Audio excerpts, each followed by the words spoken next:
Quando você, mediante violência ou grave ameaça, é constrangido a praticar uma conduta que você não deseja, que você está sendo coagido a praticar e que vai gerar uma vantagem econômica indevida para alguém, você está sendo extorquido.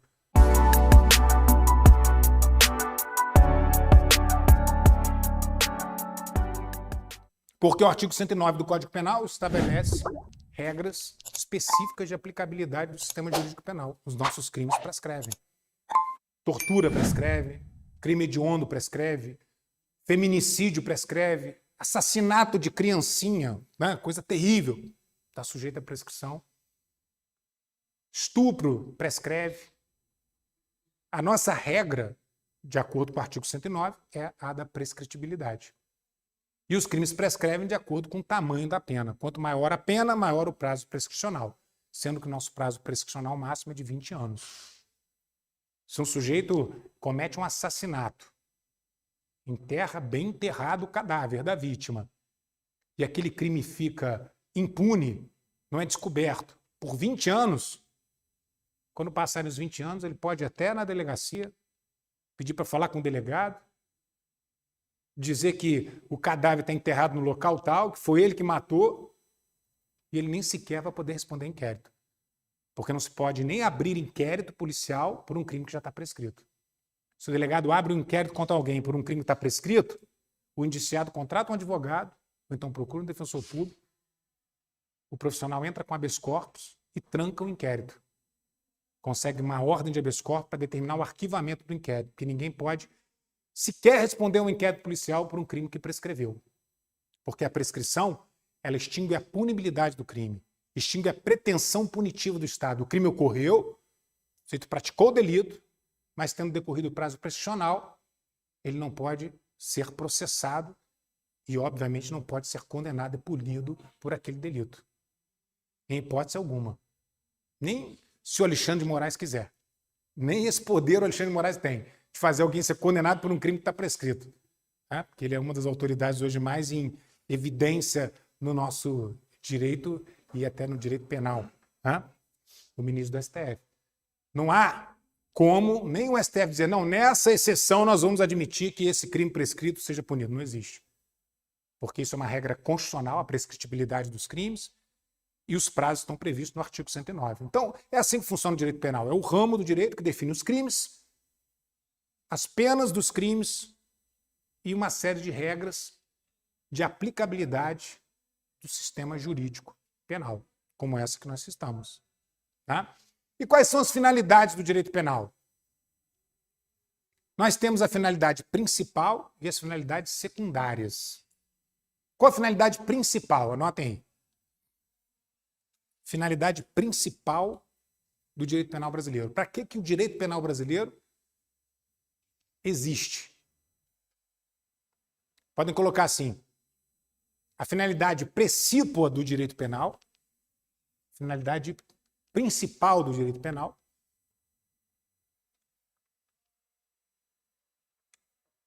é a proteção.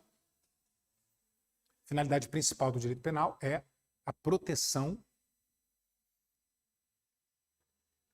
dos bens jurídicos, proteção dos bens jurídicos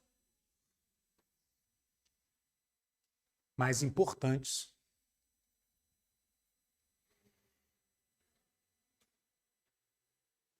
para a sociedade.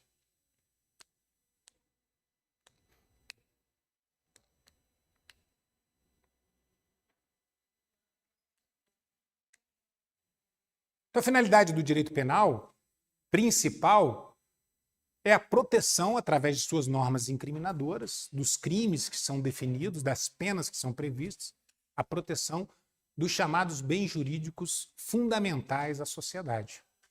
O que são bens jurídicos? Bens jurídicos são aqueles bens da vida que são suscetíveis de proteção jurídica, porque são aqueles bens da vida que despertam o interesse do ser humano. Então, a vida é um bem jurídico fundamental. Por conta disso, nós temos um capítulo no direito penal dos crimes contra a vida. Do artigo 121 ao artigo 128 do Código Penal, nós temos lá crime de homicídio, induzimento a suicídio, no artigo 122, O homicídio está no 121, o famoso artigo 121. O infanticídio no artigo 123. Crime de aborto no artigo 124, 125, 126. Essas normas incriminadoras que eu citei, elas existem para quê? Para a proteção de um bem jurídico fundamental, que é a vida humana. O patrimônio também é um bem jurídico fundamental. E por conta disso nós temos um capítulo dos crimes contra o patrimônio. Aí temos lá o artigo 155, que define o crime de furto, subtrair para si ou para outro em coisa alheia móvel, pena de 1 a 4 anos. Temos o crime de roubo, artigo 157, que é também um crime de subtração com uso de violência ou grave ameaça. Subtrair para si ou para outro em coisa alheia móvel, mediante violência ou grave ameaça, pena de 4 a 10 anos de reclusão, artigo 157. Isso é uma norma incriminadora que existe para a proteção desse bem jurídico fundamental, o patrimônio. Temos o artigo 158, crime de extorsão, também tem pena de 4 a 10 anos, que significa constranger alguém mediante violência ou grave ameaça, com o fim de obter uma vantagem econômica indevida. Hoje em dia nós temos muita extorsão. Essa semana eu estava lendo num jornal, na internet, que um casal de Friburgo foi sequestrado ali em Itaboraí, levado para algum local ermo por criminosos que atuam ali na estrada de Itaboraí, sequestrando pessoas, e que foram obrigados a fornecer suas senhas e foram extorquidos, foi retirado deles uma fortuna, quer dizer, foram vítimas de extorsão. Quando você, mediante violência ou grave ameaça, é constrangido a praticar uma conduta que você não deseja, que você está sendo coagido a praticar e que vai gerar uma vantagem econômica indevida para alguém, você está sendo extorquido. Aquela situação do indivíduo que sofre um sequestro relâmpago, o criminoso pega o cartão eletrônico, o cartão de banco dele e obriga ele a dar a senha para ele ir lá no caixa eletrônico sacar o dinheiro, isso é crime de extorsão. E é muito comum. Aquele golpe no telefone do falso sequestro, que o bandido liga para a pessoa, finge que o filho está sequestrado, e aí determina que a pessoa pague uma determinada importância, esse golpe do falso sequestro é crime de extorsão, que a pessoa está sendo coagida a um determinado comportamento, mediante grave ameaça, para gerar uma vantagem econômica para o criminoso. Artigo 158. Essa norma incriminadora existe para quê? Para proteger esse bem jurídico fundamental que é o patrimônio. Artigo 171. Estelionato. Crime contra o patrimônio. O estelionatário ele usa de ardil, de malandragem, para enganar a vítima e fazer com que a vítima enganada entregue a ele o seu patrimônio. Então ele vende para a vítima um bilhete premiado, que obviamente não é, nem bilhete é, muito menos premiado. E aí ele, com a lábia, convence a vítima de que ele precisa viajar às pressas, então ele tem um bilhete premiado que vale 100 mil reais e vende por 5 mil reais porque ele precisa do dinheiro urgente, porque um parente dele está morrendo, ele tem que viajar e tal, e a vítima, achando que está fazendo uma grande vantagem, enganada, ludibriada pelo estelionatário, entrega a ele 5 mil reais, supostamente comprando um bilhete que vale 100 mil reais, que na verdade é um papel que não vale nada. Isso é estelionato. Né? E é crime contra o patrimônio. É uma norma incriminadora que existe para a proteção de qual bem jurídico? O patrimônio. Então toda norma incriminadora, ela existe para proteger um bem jurídico. Nós não temos a lei do meio ambiente, que é a lei 9.605, de 98. A Polícia Militar tem Batalhão Florestal, que combate os crimes contra o meio ambiente.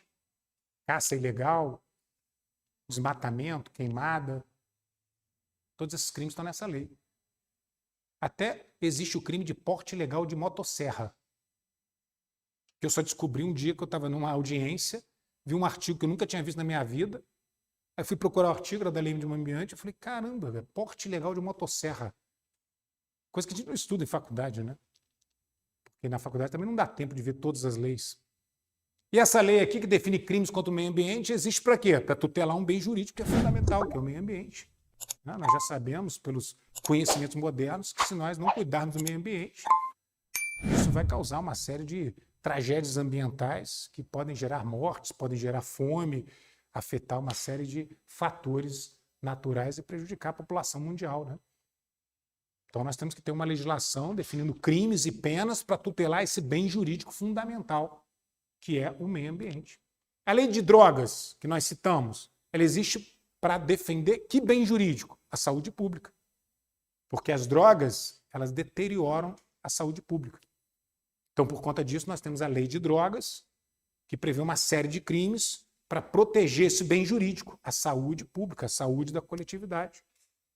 Toda norma incriminadora existe para a proteção de um bem jurídico. Por isso que a gente diz que a finalidade principal do direito penal é a proteção dos bens jurídicos fundamentais, mais importantes à sociedade. E em relação a essa matéria, gente, nós temos alguns princípios que precisam ser citados.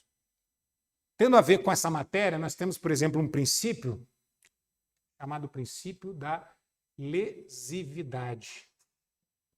É muito impróprio em questão de marcar, ou também chamado princípio da ofensividade, que tem a ver exatamente com o que nós estamos falando agora. Princípios são regras gerais, fundamentais e constitucionais que norteiam toda a formação da nossa legislação, né? Toda a nossa legislação infraconstitucional, como o Código Penal e as outras leis que nós já citamos, devem obediência a esses princípios, que são regras gerais e fundamentais, que estão assentados na Constituição Federal. E o princípio da lesividade, ou também chamado princípio da ofensividade, tem a ver com essa questão do bem jurídico. Porque o princípio da lesividade, ele estabelece, ele preconiza que não existe crime sem lesão ou risco de lesão a um bem jurídico tutelado pela lei penal. Em outras palavras, o crime, quando configurado, significa uma lesividade, uma ofensa a um bem jurídico tutelado pela nossa norma incriminadora. Então, assalto à mão armada. Tem lesividade nessa conduta do criminoso? Tem. Por quê? Ao assaltar a vítima, ele está produzindo uma ofensa, uma lesão ao bem jurídico patrimônio da vítima. Sem contar que também pode usar de violência e produzir uma lesão ao bem jurídico e integridade física da vítima, que pode sair machucado. No assassinato, quando o assassino mata a vítima, tem lesividade ou ofensividade na conduta do assassino? Óbvio. O assassino, ao agir dessa forma, ele produziu uma ofensa, uma lesão sobre um bem jurídico, que é a vida humana. Então, o princípio da lesividade, ou também chamado princípio da ofensividade, é um princípio fundamental do direito constitucional e do direito penal brasileiro, que estabelece que os crimes são comportamentos que produzem lesão ou risco de lesão a um bem jurídico tutelado pelo direito penal. Risco de lesão por quê? Porque também existem os crimes tentados, né? O direito penal brasileiro, ele pune os crimes consumados e os crimes tentados.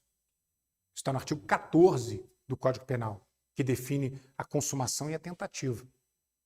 Então, alguém pode ser preso, condenado por homicídio consumado, que matou a vítima, mas também por homicídio tentado, porque tentou matar a vítima e não conseguiu êxito por circunstâncias alheias à sua vontade. O sujeito pode ser preso por roubo consumado ou por roubo tentado, porque iniciou a execução do crime tentando roubar a vítima, mas por circunstâncias alheias à sua vontade não conseguiu efetivar o roubo. Apareceu a polícia, ou porque a vítima se atracou com o assaltante, conseguiu prender o assaltante ela própria, ou porque a vítima escapou e fugiu sem que o assaltante conseguisse levar seu patrimônio. Mas o roubo tentado se caracterizou, porque o comportamento do assaltante gerou um risco a um bem jurídico. Com o seu comportamento, ele gerou um risco ao patrimônio da vítima, que quase foi assaltada. Só não foi assaltada porque o criminoso, por circunstâncias alheias à sua vontade, não conseguiu êxito em sua empreitada criminosa. Então vamos lá, vamos fazer um conceito de princípio da lesividade e da ofensividade, porque isso cai muito em prova. Coloquem assim. E aí tem a ver com essa matéria, né? Finalidade principal do direito penal. Coloquem assim. O princípio da lesividade ou ofensividade significa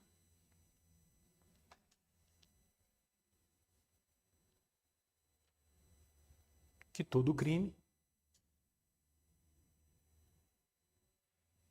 configura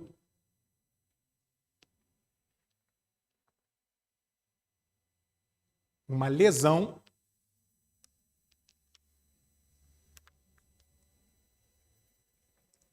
ou risco de lesão, configura uma lesão ou risco de lesão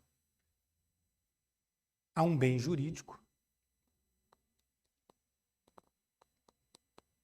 lesão ou risco de lesão a um bem jurídico penalmente tutelado.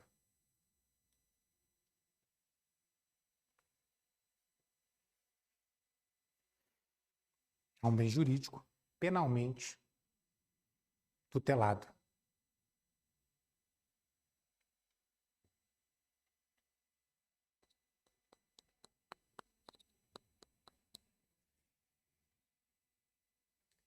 Vamos imaginar que a polícia, investigando determinado crime,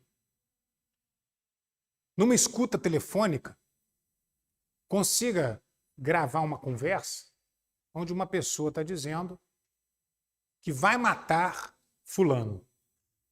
Vou matar aquele desgraçado.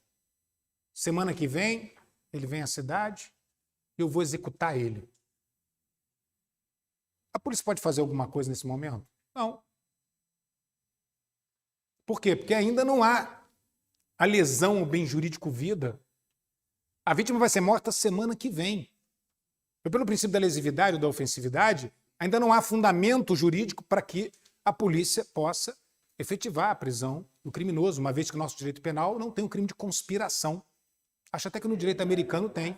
Oi? Não necessariamente porque ameaça significa você fazer uma promessa de mal injusto e grave a alguém. E se não chega ao conhecimento da vítima, não há como ter processo criminal, porque a ameaça é um crime de ação penal pública condicionada à representação. A vítima ameaçada tem que representar a polícia para que a polícia possa agir contra o criminoso. Ou até indiretamente, mas chegar ao teu conhecimento. Então, se a polícia pega uma conversa telefônica, onde o sujeito fala, vou matar aquele desgraçado, não há fundamento para agir. Então, a polícia até pode aproveitar o conhecimento que ela tem de que o crime vai acontecer e se posicionar. E aí, no momento que o criminoso chegar para efetivar o delito, agir rapidamente e prendê-lo em flagrante, porque aí ele pode ser preso por tentativa de homicídio. Que aí, nesse comportamento, no momento que ele vai executar o crime, você já tem a ofensividade e a lesividade, pelo risco que existe à vítima, né? Dentro do conceito que eu passei para vocês, que autoriza a ação da polícia. Existe uma matéria dentro do Código Penal, gente, que está ligada a esse princípio aqui e que é fundamental, né? Artigo 17 do Código Penal. A figura do crime impossível. Quando a gente fala de crime impossível para o leigo, ele fica revoltado.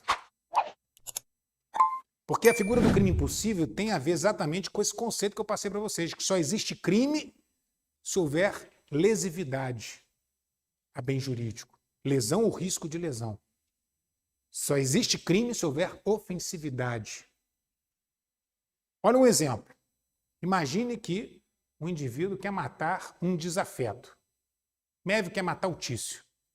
Mévio e Tício são personagens frequentes nos exemplos de direito penal. Vocês vão se habituar. E o Mévio é sempre o mal, tá? O Tício normalmente é o bom. Mévio quer matar o Tício. Então Mévio espera a madrugada, entra na casa do Tício pela janela e aí desfere 2 facadas no coração do Tício. Mas quando ele acende a luz, ele descobre que Tício já estava morto.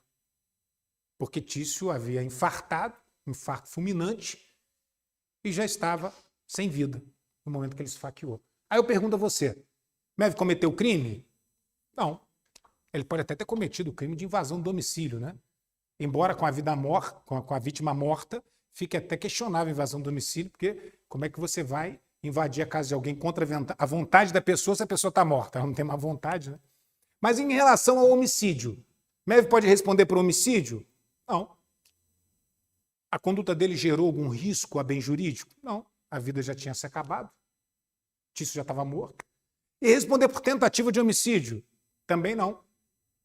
Porque o artigo 17 diz o seguinte: crime impossível não se pune a tentativa quando, por ineficácia absoluta do meio de execução ou por impropriedade absoluta do objeto, é impossível a consumação. Em outras palavras, não se pune a tentativa de um crime se da maneira como ele foi executado jamais seria consumado. Por quê? Por falta de lesividade, falta de ofensividade.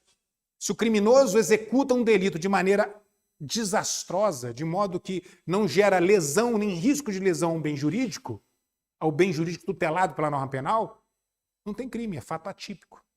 É o que nós chamamos de crime impossível.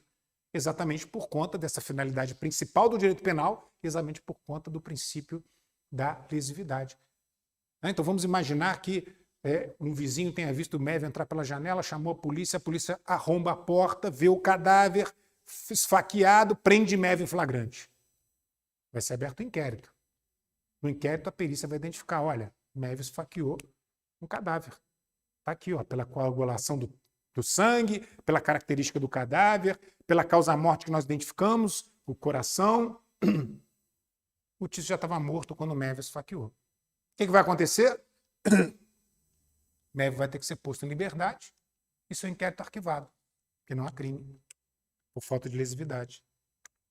Estou com um pigarro de gripe, está terrível.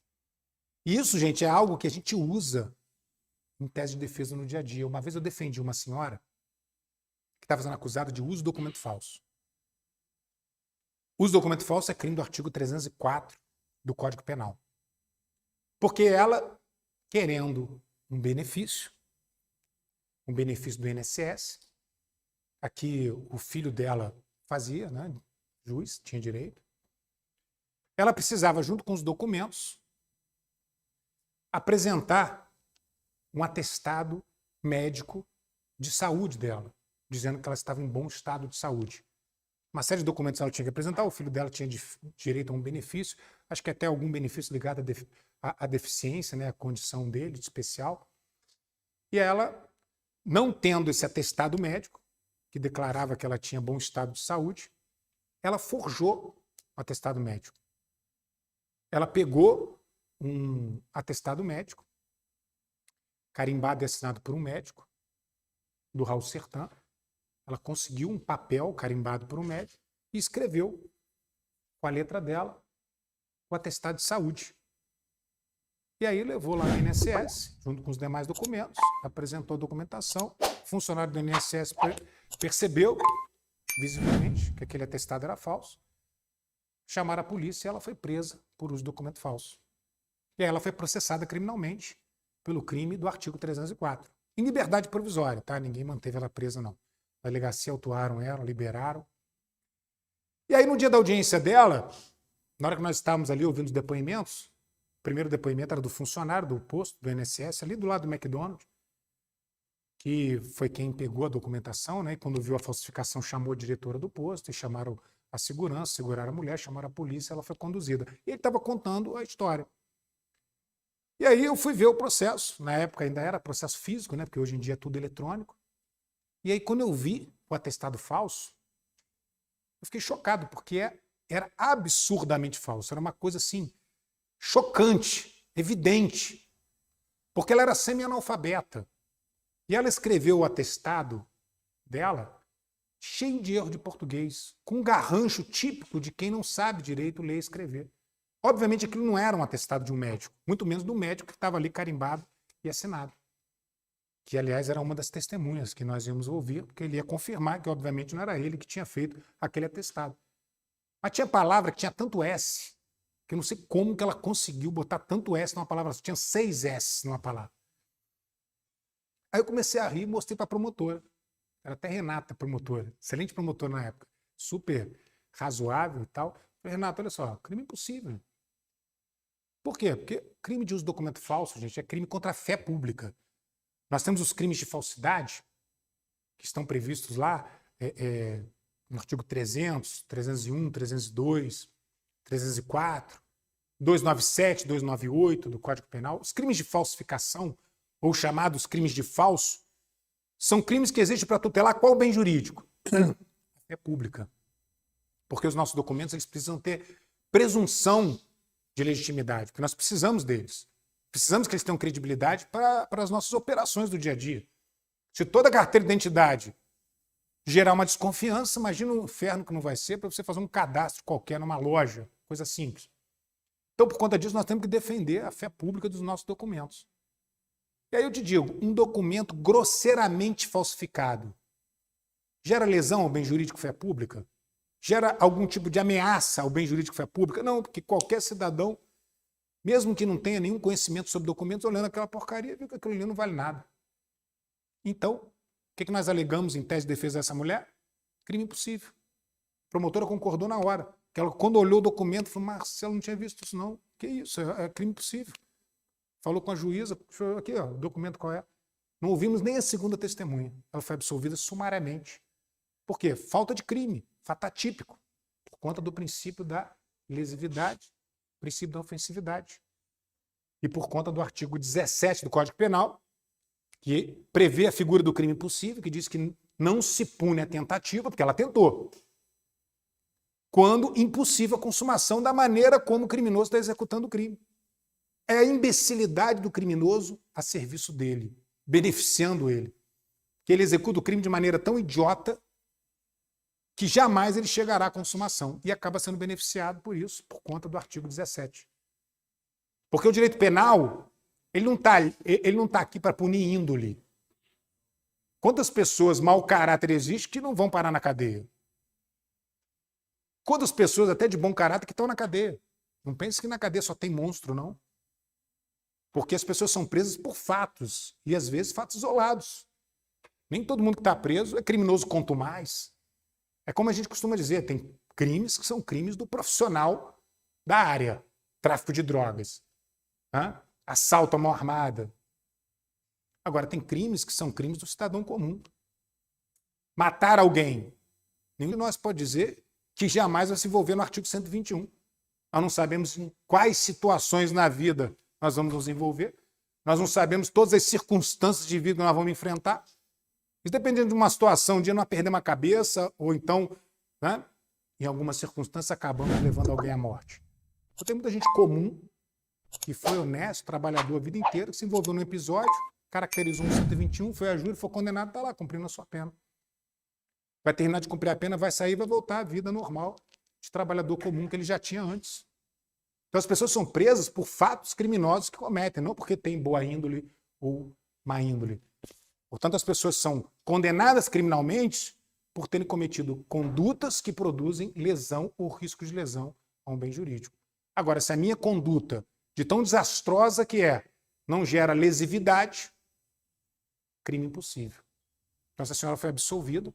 Talvez ela não entenda até hoje porque foi absolvida, porque ela sabe que falsificou, Mas, como era uma pessoa muito simples, muito humilde, não deu nem para explicar o que é o artigo 17 do Código Penal. Apenas disse, senhora, vá em paz, tranquilo, o processo acabou, já saiu a sentença, a senhora está absolvida. Ah, é? Tá, obrigado. Foi embora. Obviamente não tinha capacidade técnica para entender o que havia ocorrido.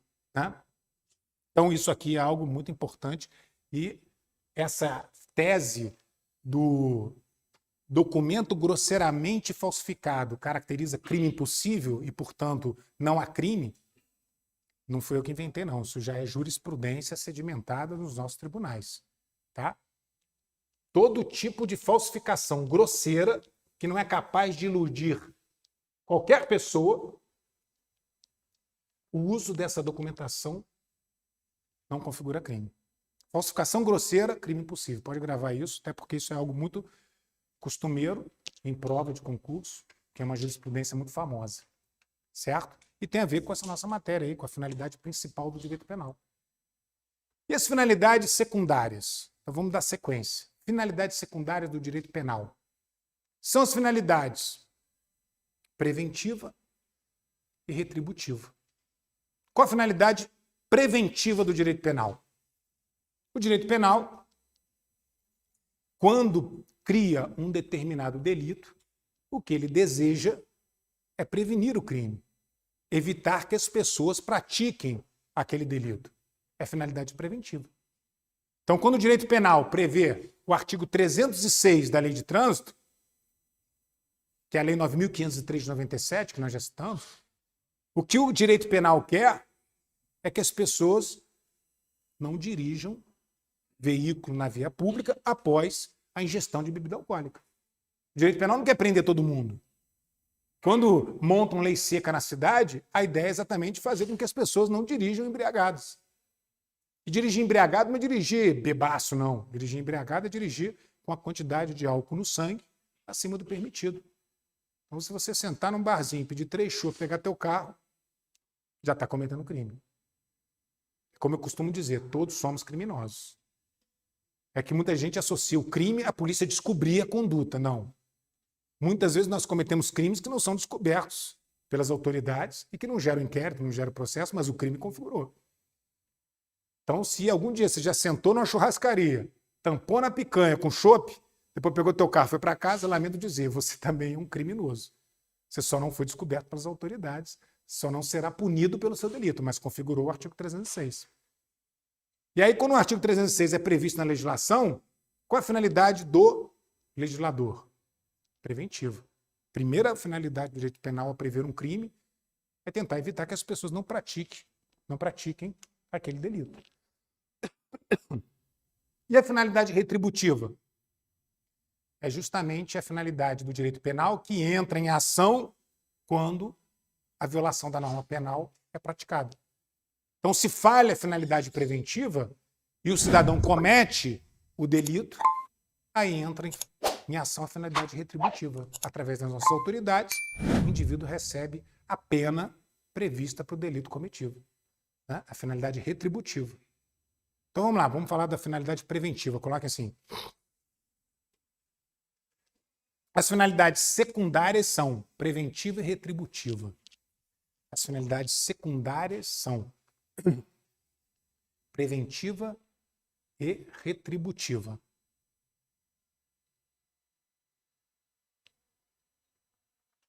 Vírgula.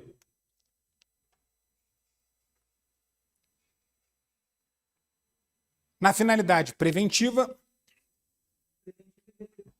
e retributiva, vírgula. Na finalidade preventiva, ao prever o crime,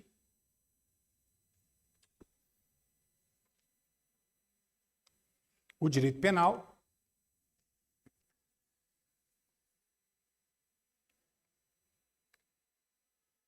deseja evitar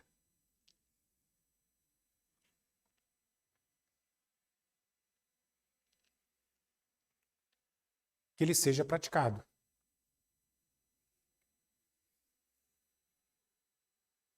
Vírgula, e na finalidade retributiva,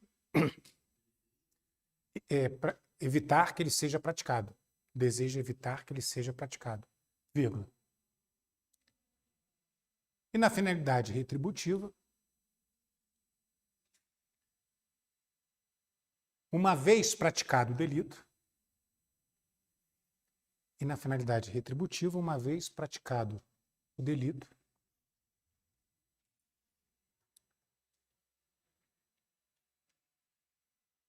o direito penal, praticado o delito, o direito penal permite a punição do criminoso,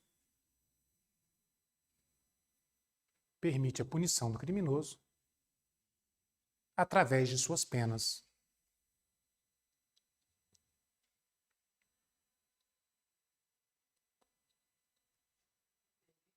A punição do criminoso através de suas penas.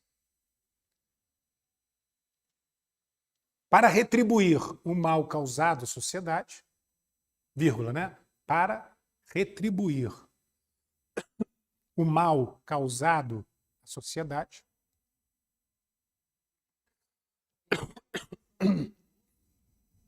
para retribuir o mal causado à sociedade,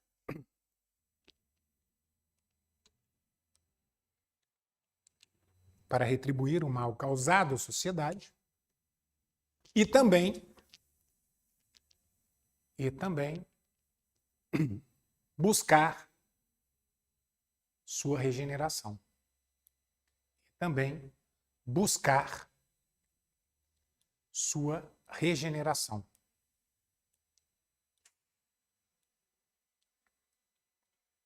E também buscar sua regeneração. E aí, gostou dessa aula? Muito boa, né? Então faz o seguinte, deixa o seu like para que esse vídeo chegue ainda mais longe, aproveite para se inscrever no nosso canal, ativar o sininho para não perder nenhum conteúdo. E por falar nisso, gente, a terceira parte dessa aula tá aqui, olha, em algum cantinho dessa tela, é só você clicar e continuar acompanhando.